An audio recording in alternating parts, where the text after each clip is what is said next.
YouTube kanalıma, mutfağıma hoş geldiniz. Bugün sizlerle en kolayından söğürme kebabı yapacağız. Köfteyle hazırlanan, patlıcanla hazırlanan bu kebabı mutlaka deneyin. Harika bir lezzet. Hazır patlıcan mevsimi gelmişken değişik bir tarif. Hiç bekletmeden tarife geçiyorum. Kişi miktarına göre ayarlayabileceğiniz şekilde 1-1,5 kilo patlıcan, 3 adet kırmızı biber. Patlıcanları daha öncesinde yıkamıştım. Birkaç yerinden delikler açıyorum. Hem içinin güzel pişmesi hem de patlamaması için.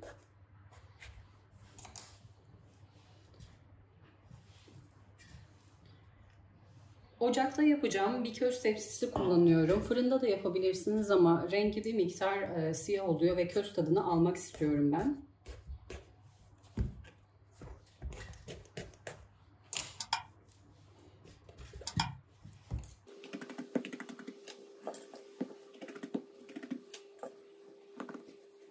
Ocağa alıyorum. Her yeri güzel bir şekilde yumuşayıncaya kadar pişiriyorum. Ocağın altını yüksek seviyede açtım. Kısık da değil. Yine döndüre döndüre pişireceğim. Arada kontrol ediyorum.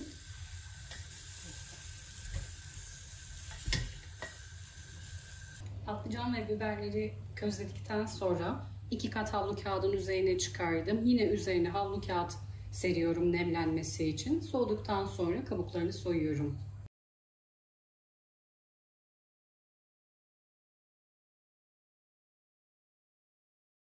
Patlıcanları soyduktan sonra süzgece alıyorum çok fazla sulanmaması için.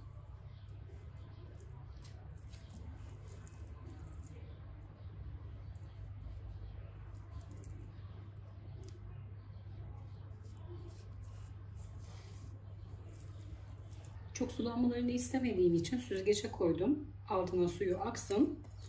Biz de o arada köfteleri yapalım.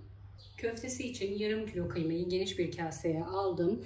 1 adet büyük kuru soğanı rondodan çektim. Dilerseniz rendenin kalın tarafıyla rendeleyebilirsiniz. Yarım su bardağı çekilmiş ekmek içi, 1 tatlı kaşığı tuz, 1 tatlı kaşığı kırmızı toz biber, 1 tatlı kaşığı kimyon, 1 çay kaşığı karabiber. Köfteyi iyice özleşene kadar yoğuruyorum.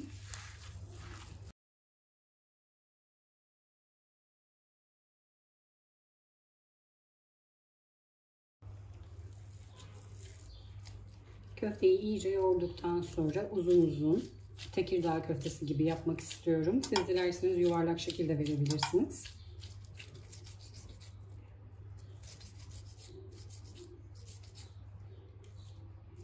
Avucumun büyüklüğünde açıyorum. Hepsinin eşit gelebilmesi için böyle bir ölçü tercih ediyorum. Yağlı kağıt serdiğim fırın tepsisine diziyorum. Yine yaklaşık ceviz büyüklüğünde parçalar alıyorum.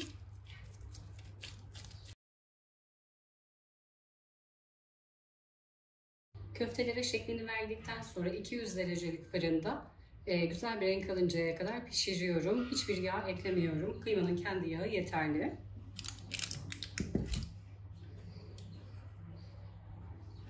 Kıymadan bu kadar arttı.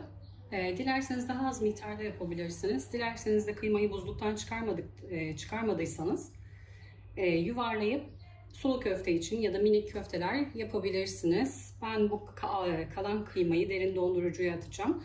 Ufak köfteler yapıp derin dondurucuya atacağım. Patlıcan ve biberleri minik minik ince ince doğruyorum.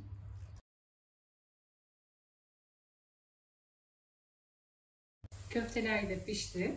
Kenara alıyorum. Patlıcana 2-3 yemek kaşığı kadar zeytinyağı ekliyorum lezzetlenmesi için. Üzerine tereyağı ekleyeceğimiz için daha fazla yağ eklemiyorum. 1 tatlı kaşığı tuz, 2 tatlı kaşığı nar ekşisi. Dilerseniz, seviyorsanız 2 diş de sarımsak rendeleyebilirsiniz. Bizim evde sevilmediği için ben eklemiyorum. Tüm malzemeyi harmanlıyorum.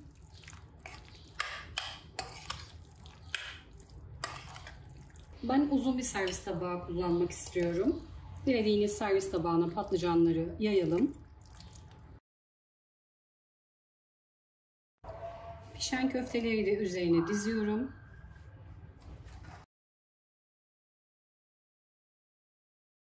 Köfteleri dizdikten sonra kenara alıyorum. Üzerini tereyağını da yakalım. Tavaya 1,5 yemek kaşığı tereyağı aldım. Eritiyorum. Tereyağını saydamlaşana kadar erittim. Dilerseniz bir miktar da yakabilirsiniz seviyorsanız. Köfte ve patlıcanın üzerine döküyorum.